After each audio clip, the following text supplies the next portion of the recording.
Ratusan masyarakat Desa Ngepung yang tergabung Forum Peduli Masyarakat Ngepung melakukan aksi demo di depan kantor BPN Nganjuk, Jawa Timur. Mereka menuntut kejelasan program pendaftaran tanah sistematis lengkap atau yang biasa disebut PTSL pada hari Senin tanggal 8 Agustus 2022. Aksi demo tersebut didasari atas ketidakpuasan warga Desa Ngepung atas program tersebut yang tak kunjung usai. Ketua Forum Peduli Masyarakat Ngepung atau FPMN Suyadi dalam orasinya di depan BPN Nganjuk menyampaikan bahwa program PTSL di Desa Ngepung tidak sesuai dengan SKB 3 Menteri. Ya, yang saya hormati Bapak Kepala BPN, Pak KTU, Pak Priyo, Pak Wakapolres, Pak Kabakop, dan jajarannya, dari Bapak yang mewakili dari TNI, yang saya hormati rekan-rekan media massa, LSM, dan dari Kejaksaan, Pak Diki kasih intel. Rekan saya sekalian yang saya ingin ketemu dan silaturahmi sudah lama sejak Bapak menjabat sebagai Ketua BPN di Nganjuk, dan saya koordinasi dengan Pak KTO, Pak Priyo. Yang terakhir itu saya sampaikan bahwa saya ingin ketemu hari Jumat, ya Jumat pada waktu itu, tapi Pak Kepala BPN katanya, makanya saya Senin datang lagi. Disampaikan lagi sama Pak Priyo, kebetulan berhalangan masih perjalanan dari Makassar. Itu disampaikan begitu sama kami. Pada intinya begini Pak, bahwa program PTSL bukan saya saja, tapi kami bangsa Indonesia tahu bahwa ini adalah program pemerintah pusat yang memang harus dikawal semuanya, khususnya penegak hukum, baik dari TNI, Polri maupun Kejaksaan, dan kami sebagai lembaga kontrol sosial masyarakat.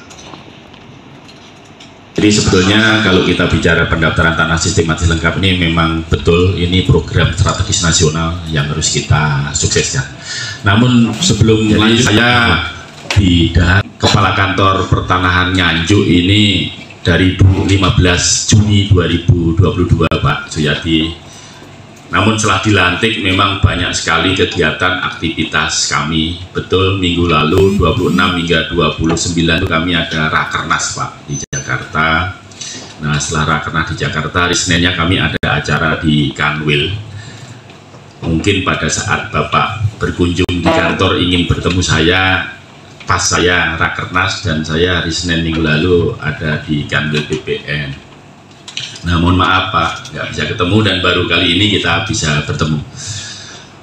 Terima kasih apa yang Bapak sampaikan kepada kami, dan sebetulnya kami dari Kantor Pertanahan Kabupaten Nganjuk ini mentargetkan Pak di bulan Agustus ini untuk kegiatan inventarisasi, identifikasi, pengumpulan data fisik, pengumpulan data yuridis ini harus sudah 100%.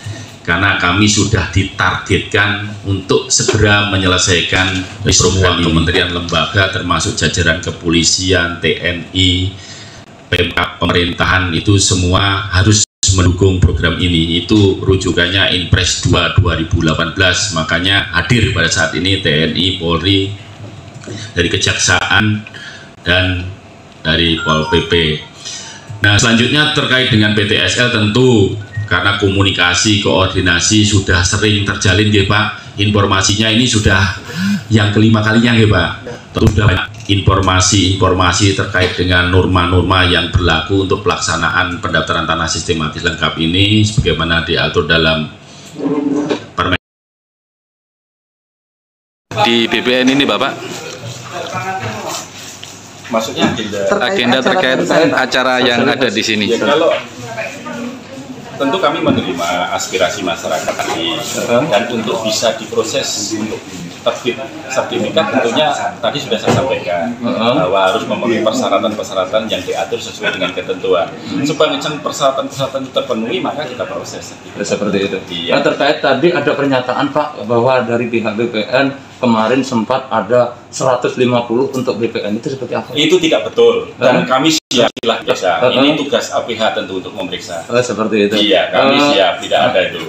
Artinya gini, saya sebagai kepala kantor tidak pernah menginstruksikan dan bahkan saya menyampaikan ke teman-teman tidak ada orang kantor pernah terima uang dari warga masyarakat terkait dengan pelaksanaan pendaftaran tanah sistematis lengkap. Itu jelas dan berulang kali saya sampaikan.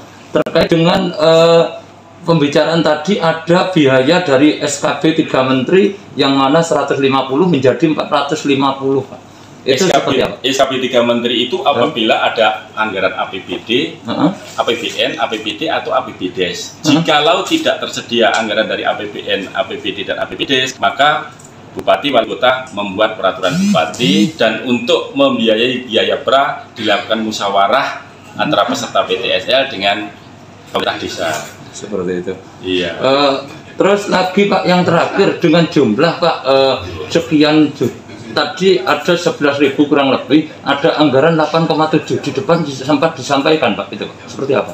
Ya, untuk anggaran untuk apa itu? Untuk anggaran untuk proses PTSL ini Pak. Untuk PTSL, kalau kegiatan pengukuran pemetaan sampai terbit sertifikat itu dibiayai oleh APBN.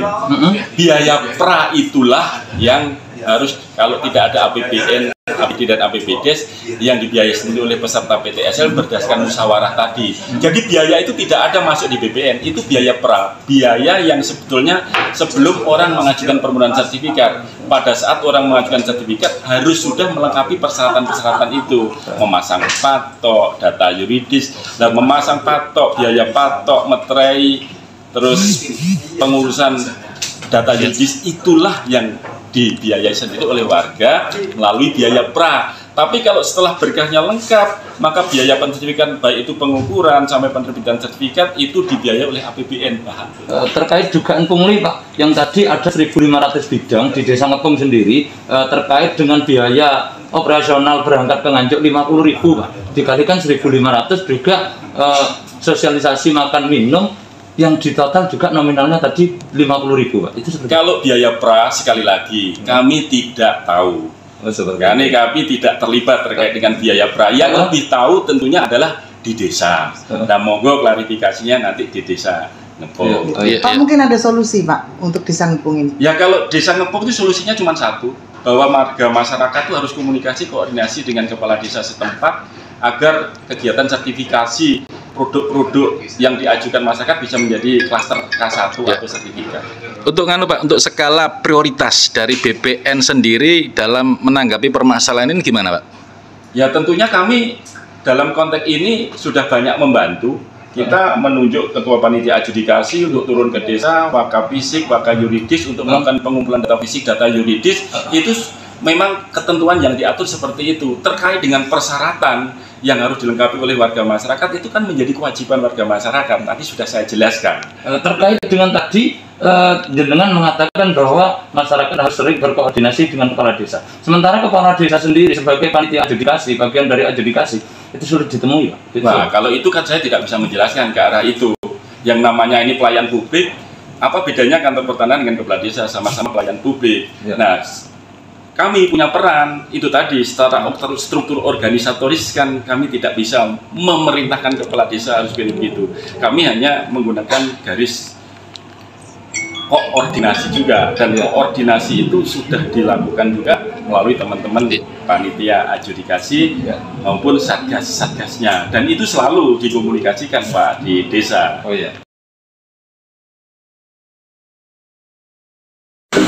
Dari lapangan, tim Suara Buruh Kusno Lindu Aji melaporkan dari lapangan.